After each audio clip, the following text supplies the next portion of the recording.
오늘 함께 나눌 하나님의 말씀은 히브리서 3장 7절부터 19절까지의 말씀입니다. 제가 읽겠습니다. 그러므로 성령이 이르신 바와 같이 오늘 너희가 그의 음성을 듣거든 광야에서 시험하던 날에 거역하던 것 같이 너희 마음을 완고하게 하지 말라. 거기서 너희 열조가 나를 시험하여 증험하고 40년 동안 나의 행사를 보았느니라. 그러므로 내가 이 세대에게 노하여 이르기를 그들이 항상 마음이 미혹되어 내 길을 알지 못하는도다 하였고 내가 노하여 맹세한 바와 같이 그들은 내 안식에 들어오지 못하리라 하였다 하였느니라. 형제들아 너희는 삼가 혹 너희 중에 누가 믿지 아니하는 악한 마음을 품고 살아계신 하나님에게서 떨어질까 조심할 것이요 오직 오늘이라 일컫는 동안에 매일 피차 권면하여 너희 중에 누구든지 죄의 유혹으로 완고하게 되지 않도록 하라. 우리가 시작할 때에 확신한 것을 끝까지 견고히 잡고 있으면 그리스도와 함께 참여한 자가 되리라. 성경에 일렀으되 오늘 너희가 그의 음성을 듣거든 경노하게 하시게 하던 것 같이 너희 마음을 완고하게 하지 말라 하였으니 듣고 경노하시게 하던 자가 누구냐? 모세를 따라 애굽에서 나온 모든 사람이 아니냐?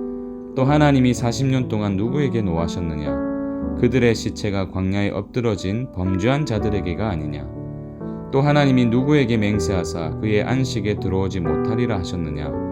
곧 순종하지 아니하던 자들에게가 아니냐? 이로 보건대 그들이 믿지 아니함으로 능히 들어가지 못한 것이라. 아멘. 이 시대의 우울한 단상을 보여주는 책 제목 하나가 있습니다. 혼자 있고 싶은데 외로운 건 싫어. 저는 이보다 우리 사회를 잘 설명하고 있는 말이 있을까 싶어요. 시대가 발전할수록 우리는 점차 혼자 사는 것에 편함을 느낍니다. 어린아이들의 손에는 부모가 넘겨준 스마트폰이 늘 쥐어져 있습니다. 분명히 한 공간에서 함께 차를 마시는데 이상하게 서로의 눈을 보기보다 자신이 가진 스마트폰과 눈을 마주칩니다. 대화가 없어요. 코로나19를 보내면서 이것이 더 심화된 것 같습니다. 온라인이 편해졌습니다. 그래서 대면이 부담스럽죠. 지독하게 외로움을 느끼면서도 더불어 같이 무언가를 하는 것이 영 불편한 것입니다. 이러한 사회적인 흐름은 우리의 신앙에도 영향을 미치고 있는 것 같습니다. 신앙생활도 혼자가 편하죠. 괜히 다락방에 나와서 관계적인 어려움을 겪지 않아도 되고 여러 사람 신경 쓰지 않아도 됩니다. 교회에 헌신하느라 나의 시간을 허비하지 않아도 됩니다. 주일에 한 번 나와서 말씀에 감동받고 돌아가면 그만이죠. 설령 우리가 이러한 모습을 가지고 있지 않는다 할지라도 우리의 마음 한구석에는 이러한 나 홀로 신앙에 대한 갈망이 있는 것이죠. 그러나 여기에 우리 신앙의 함정이 있습니다. 하나님은 단 한 번도 우리에게 혼자서 신앙생활을 하라고 말씀하신 적이 없습니다. 성경은 처음부터 공동체죠. 하나님께서 바로 삼위 하나님, 공동체시기 때문입니다. 그래서 아담을 지으신 하나님은 그가 홀로 있는 것이 보시기에 좋지 않으셨다라고 말씀합니다. 그리고 가정 공동체를 주시죠. 그리고 예수님을 통해서 새로운 공동체, 교회를 허락해 주셨습니다. 사실 우리가 아무리 개인의 영성이 탁월하다고 평가받는 사람이라 할지라도 우리는 주님께서 다시 오실 그날까지 온전하고 완벽한 자로 살아갈 수 없는 그런 연약함을 가지고 있습니다. 그중 하나가 오늘 본문이 말하고 있는 불신이에요. 믿지 않는 것. 12절을 보세요. 형제들아 너희는 삼가 혹 너희 중에 누가 믿지 아니하는 악한 마음을 품고 살아계신 하나님에게서 떨어질까 조심할 것이요. 하나님을 믿지 않는 마음, 이것이 악한 것이라 말합니다. 그리고 이러한 불신의 결과가 하나님에게서 떨어지는 것, 즉 하나님을 떠나는 것이라고 말하고 있습니다. 아무리 믿음이 좋은 사람이라 할지라도 우리 모두는 12절의 가능성에서 자유로울 수가 없는 것이죠. 이를 위해서 히브리서 기자는 그 옛날 이스라엘 백성들의 불신을 예로 들어줍니다. 16절부터 보세요. 듣고 경노하시게 하던 자가 누구냐? 모세를 따라 애굽에서 나온 모든 사람이 아니냐? 또 하나님이 40년 동안 누구에게 노하셨느냐? 그들의 시체가 광야에 엎드러진 범죄한 자들에게가 아니냐? 또 하나님이 누구에게 맹세하사 그의 안식에 들어오지 못하리라 하셨느냐? 곧 순종하지 아니하던 자들에게가 아니냐? 무슨 말입니까? 이스라엘도 하나님의 엄청난 구원을 경험했던 자들입니다. 그러나 그들은 하나님을 경노하게 만들었어요. 그래서 결국 광야를 떠돌다가 가나안에 들어가지 못했죠. 광야에서 다 죽었습니다. 그들의 불신, 그로 인한 불순종이 그들로 구원의 감격을 경험했음에도 불구하고 하나님과 전혀 상관없는 삶을 살게 했던 것입니다. 히브리서 기자의 논리는 그거예요. 그들도 그랬다면 저와 여러분도 그럴 수 있다는 것입니다. 그렇게 신실하게 바울을 따랐던 데마도 세상을 사랑해서 하나님을 떠나버렸다면 하물며 저와 여러분이겠습니까? 그렇기 때문에 이러한 비참한 결과를 마주하지 않기 위해서 우리에게는 무언가가 필요합니다. 그런데 히브리 기자는 이를 개인에게서 찾지 않고 교회 공동체에서 찾고 있어요. 그의 제안을 한번 들어보세요. 12절입니다.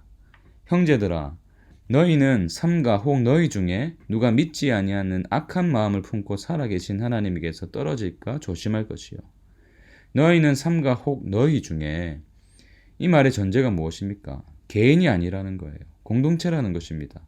공동체 안에서, 교회 안에서 그런 사람이 있는지 관심을 가지고 살펴보라는 것입니다. 그리고 13절 이렇게 말하죠. 오직 오늘이라 일컫는 동안에 매일 피차학 번면하여 너희 중에 누구든지 죄의 유혹으로 완고하게 되지 않도록 하라. 이 본문의 오직은 도리어 또는 뭐뭐뿐만 아니라 이런 의미가 있어요.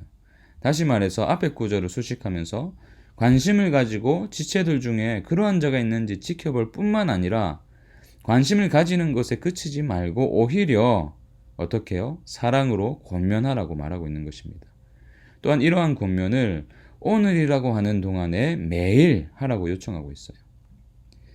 여러분, 만약에 신앙이 개인적인 것이라면 서로 권면할 이유가 무엇이 있습니까? 그러나 오늘 본문은 분명하게 선포하죠. 피차 권면하라. 피차 권면하라. 이 권면이란 단어는 사전을 찾아보니까 이런 뜻이더라고요. 권할 권에 힘쓸 면입니다. 그러니까 알아듣도록 권하고 격려하고 힘쓰게 한다는 것입니다. 권면이라는 단어가 가진 의미만 보아도 이 권면을 하는 사람, 또 받는 사람, 하는 사람이 있고 또 받는 대상이 있죠. 그러니까 공동체가 있는 거예요. 이와 동일한 단어가 사도행전 16장 40절에는 위로하다로 쓰입니다. 상대가 알아들을 수 있는 언어로 다가가서 격려하고 위로하고 용기를 북돋아주고 바른 길을 제시해주고, 이것이 바로 권면이라는 거죠. 그리고 서로 돌아보며 매일매일 권면할 때에 우리가 신앙에서 미끄러지는 일을 막을 수 있다라고 지금 말하고 있는 것입니다.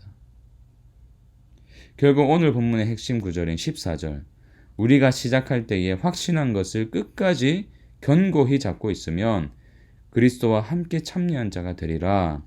이 말씀이 저와 여러분의 것이 되기 위해서는 우리에게 한 가지가 필요합니다. 교회가 필요합니다. 공동체가 필요해요. 작게는 다락방 공동체, 크게는 기쁨이 되는 교회가 필요한 것입니다. 나를 위해서 뜨겁게 기도해 줄 수 있고 대면하고 권면해서 위로해 줄 수 있는 그 누군가가 반드시 필요하다는 것입니다. 결국 우리의 신앙은 같이 뛰는 거예요. 우리가 시작할 때 확신한 것을 끝까지 견고히 잡으려면, 다시 말해서 신앙의 마라톤을 완주하려면 우리 곁에는 같이 뛰어가는 동료가 필요합니다. 믿음의 길을 포기하고 싶을 때, 세상과 타협하려고 할 때, 지쳐서 쓰러지려고 할 때 옆에서 일으켜주고 등을 두드려주며 힘내라고 말해주는 사람들, 그들이 필요한 것이죠. 여러분 기억하십시오. 세상은 점점 혼자라는 단어에 익숙해지더라도 교회는 함께라는 단어를 붙들어야 됩니다. 우리는 홀로 이 세상과 맞서지 않습니다. 나 혼자 치열한 전쟁에 나선 것이 아니에요. 서로에게 관심을 가지고 사랑으로 권면할 때 우리는 함께 그리스도와 참여한 자가 될 것입니다. 기쁨이 되는 교회 성도 여러분, 이 함께의 의미를 꼭 붙드시기 바랍니다. 그리고 이 함께 할 때 많이 가질 수 있는 놀라운 기쁨을 누리시는 오늘 하루가 되시길 축복합니다. 함께 기도하겠습니다. 세상은 점점 혼자가 편하다고 하지만 주님, 우리의 신앙은 결코 홀로 이룰 수 없다는 사실을 발견하게 하시니 감사합니다. 우리가 시작할 때에 확신한 것을 끝까지 지키기 위해서는 반드시 교회가 필요하다는 사실을 깨닫습니다. 기회가 될 때마다 교회 공동체에 참여하게 하여 주시고 서로를 알아가고 사랑하는 과정을 기뻐하게 하여 주시옵소서. 그로 인해서 기쁨이 되는 교회 모든 성도님들이 마음이 완고해지지 않고 믿음의 경주를 넉넉하게 마무리할 수 있도록 도와주시옵소서. 그렇게 행하실 주님을 기대하오며 예수님 이름으로 기도합니다. 아멘. 오늘도 두 가지 기도 제목 붙들고 함께 기도의 자리로 나아가겠습니다. 먼저는 혼자서는 믿음의 경주를 완주할 수 없다는 겸손이 우리 모두의 마음에 자리 잡게 하여 주시옵소서. 두 번째는요, 기쁨이 되는 교회 모든 성도님들이 사랑으로 권면하여 서로의 믿음을 지켜주는 귀한 관계가 될 수 있도록, 그런 놀라운 사랑의 관계가 싹틀 수 있도록 그렇게 함께 우리 이 시간 개인과 공동체를 위해서 같이 기도하도록 하겠습니다. 기도하겠습니다.